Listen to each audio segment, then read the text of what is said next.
ઉત્તરોત્તર છેલ્લા વર્ષોની અંદર સાયબર ક્રાઇમનો વ્યાપ સતત વધી રહ્યો છે. સાયબર ક્રાઇમના વધતા વ્યાપની સાથે સાથે જે ખાતાઓની અંદર સાયબર ફ્રોડની રકમ જતી હોય છે તે ખાતાઓની ફ્રીઝ કરવાની સંખ્યા પણ સતત વધી રહી છે. અનેકવાર એવું બનતું હોય છે કે જ્યારે ફ્રોડસ્ટર દ્વારા ફ્રોડ કર્યા બાદ તે પૈસાનો ઉપયોગ જે છે એ પોતાના કોઈ અંગત કામ હેઠળ બિલ કે એવું કંઈ આપવા માટે થઈને કરવામાં આવતો હોય છે અને ત્યારે એવું બનવા પામતું હોય છે કે કોઈ વેપારી છે તો કોઈ જગ્યાએ કોઈ પેટ્રોલ પંપનો ધારક છે કે અન્ય કોઈ એવા લોકો છે કે જે પૈસા કોઈની પાસે માંગતા હોય અને તેમના ખાતામાં જ્યારે આ ફ્રોડસ્ટર પૈસા મોકલી આપે જે લીગલ મની હોય ત્યારે એ ખાતાઓ પણ સાથે સાથે ફ્રીઝ થઈ જતા હોય અને તેના કારણે જે નિર્દોષ લોકો છે એ પણ આ જે ફ્રોડસ્ટર છે એની એક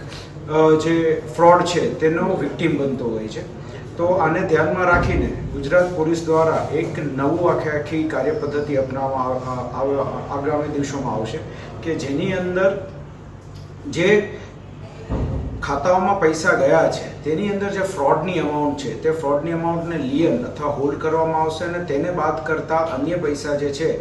એ ફ્રીઝ કરવામાં નહીં આવે કે જેથી કરીને ખાતું જે છે તેનો ઉપયોગ બંધ ન થઈ શકે અને જે ફ્રોડ માટેની જે રકમ જે લિયન કરવાની જે આવે એ લિયન માટેના જે ઈમેલ જે છે એ પણ સાયબર ક્રાઇમ પોલીસ સ્ટેશનના ઓથોરાઇઝ્ડ ઓફિસર્સ દ્વારા જ કરવામાં આવશે કે જેના આધારે અમાઉન્ટ લિયન થઈ શકશે. આ નવી કાર્ય પદ્ધતિ છે તે અન્વયે આશરે 28,000 જેટલા એવા ખાતાઓ કે જે ફ્રોડની સાથે જોડાયેલા નથી તેવા અનફ્રીઝ કરવાની કાર્યવાહી હાલ ગુજરાત પોલીસમાં ગાંધીનગર ખાતેથી CID ક્રાઇમ દ્વારા હાથ ધરવામાં આવેલ છે. રાજકોટ શહેર પોલીસની વાત કરીએ તો આપણે જે રિફંડની કામગીરી જે ચાલી રહી છે તેના માટે થઈને એક સ્પેશિયલાઇઝ્ડ સાયબર ક્રાઇમ રિફંડ યુનિટની સ્થાપના કરવામાં આવી છે અને આ સાયબર ક્રાઇમ રિફંડ યુનિટ એક પોલીસ ઇન્સ્પેક્ટર રેન્કના અધિકારી દ્વારાની અધ્યક્ષતામાં આની રચના થઈ છે. દરેક પોલીસ સ્ટેશનમાંથી બે લોકો આની સાથે જોડાયેલા છે અને સંલગ્ન નામદાર કોર્ટની સાથે બધા લોકો લાયઝન કરીને વધુમાં વધુ રિફંડ થાય તેના માટેના પ્રયત્નો હાથ ધરશે. તેનો એક આપણે ચિતાર લઈએ તો 2023ના વર્ષના ટોટલ આપણે 3.5 કરોડ જેટલી રકમ રિફંડ અપાવી હતી, જ્યારે 2024ના વર્ષના 7 મહિનાની અંદર જ તે આંકડો જે છે એ 3,80,00,000ને પાર પહોંચી ગયો છે. સામે પક્ષે જે અરજીઓની સંખ્યા પણ ઉત્તરોત્તર વધી રહી છે. જે આપણે અવેરનેસના કાર્યક્રમો કરી રહ્યા છીએ તેના કારણે તેને લોકો જાગૃત બની રહ્યા છે. કોઈ પણ ફ્રોડ થાય તો તાત્કાલિક 1930 પર કોલ કરીને તેની માહિતી પણ આપતા થયા છે અને તેના કારણે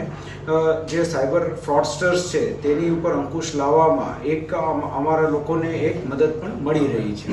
અરજીઓના વ્યાપની વાત કરીએ તો 2023ના વર્ષમાં ટોટલ 7,783 અરજીઓ આવી હતી, જ્યારે આ વર્ષમાં 7 મહિનાની અંદર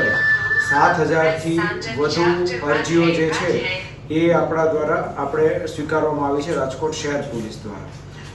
તે ઉપરાંત રાજકોટ શહેર સાયબર ક્રાઇમ પોલીસ સ્ટેશન દ્વારા જે મોબાઈલ ફોન્સ જે છે જે લોકોના ગુમ થઈ જતા હોય છે અથવા ચોરી થતા હોય છે તે પરત અપાવવાની કામગીરી પણ હાલ શરૂમાં છે. 2023ના વર્ષમાં ટોટલ 583 જેવા મોબાઈલો પરત અપાવવામાં આવ્યા હતા અને આ વર્ષે પણ આ છેલ્લા 7 મહિનામાં 400થી વધુ મોબાઈલ જે છે તે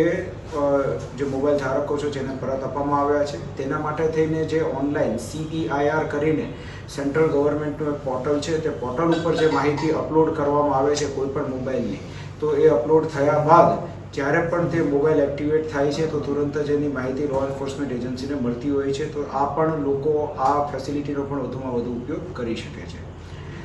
હાલ રાજકોટ શહેરની અંદર જે સાયબર ક્રાઇમનો વ્યાપ વધી રહ્યો છે તેને ધ્યાનમાં રાખીને સૌરાષ્ટ્ર યુનિવર્સિટી સાથે એક રાજકોટ શહેર પોલીસ દ્વારા માનનીય CP સરની અધ્યક્ષતામાં એક કાર્યક્રમ રાખીને તેમના માર્ગદર્શન હેઠળ એક મેમોરેન્ડમ ઓફ અન્ડરસ્ટેન્ડિંગ સિગ્નેચર કરવામાં આવ્યું છે કે જેમાં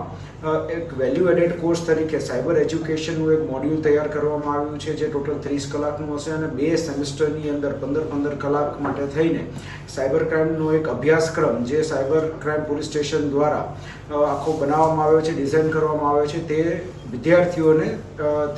તેનો અભ્યાસ કરાવવામાં આવશે અને તે આખી સૌરાષ્ટ્ર યુનિવર્સિટીમાં જ્યાં પણ વિદ્યાર્થીઓ અભ્યાસ કરતા હશે તેને આ લાગુ પડશે અને આ એક વેલ્યુ એડેડ કોર્સ હોય, ન્યૂ એજ્યુકેશન પોલિસીનો જે ભાગ હોય એ તેના માટે થઈને એક્સ્ટ્રા ક્રેડિટ પોઈન્ટ્સ અને માર્ક્સ પણ જે વિદ્યાર્થીઓ આ કોર્સ લેશે તેને મળશે. આગામી દિવસોની અંદર શ્રાવણ માસ શરૂ થઈ રહ્યો છે સોમવારથી અને જે રીતે અલગ અલગ વિસ્તારોની અંદર કોઈને કોઈ રીતે દારૂ વેચનારા લોકો જે છે તેની માહિતી પોલીસને મળી રહી છે, તેને ધ્યાનમાં રાખીને રાજકોટ શહેર પોલીસ કમિશનર માનનીય બ્રજેશકુમાર ઝા સાહેબની સૂચના અનુસાર રાજકોટ શહેર ક્રાઇમ બ્રાન્ચ, એસઓજી તથા દરેક પોલીસ સ્ટેશનના ડી સ્ટાફની અલગ અલગ ટીમો બનાવી અલગ અલગ વિસ્તારોની અંદર આજે વહેલી સવારથી જ તે જે દારૂ વેચનાર બુટલેગરો છે અને દેશી દારૂના અડ્ડાઓ છે તે તમામ જગ્યાએ રેડની કાર્યવાહી હાલ શરૂમાં છે અને આજ સમગ્ર દિવસ દરમિયાન એ કાર્યવાહી શરૂમાં રહેશે અને જે કોઈ પણ લોકો જે છે તે આ પ્રવૃત્તિ સાથે જોડાયેલા છે તેના વિરુદ્ધ કાયદેસરની કાર્યવાહી સાથે અસરકારક અટકાયતી પગલાં પણ લેવામાં આવશે. ડ્રોનની માધ્યમથી ક્યાંય દરોડા પાડવામાં આવશે આગામી સમયમાં? ડ્રોનનો ઉપયોગ જ્યાં જ્યાં જરૂર પડે તે પ્રમાણે પોલીસ કરતી હોય છે, એટલે જે પોલીસ સ્ટેશનની જરૂરત હશે ડ્રોનના ઉપયોગની કે એડવાન્સ સર્વેલન્સ કરવાની તો ત્યાં એનો પણ ઉપયોગ કરીશું.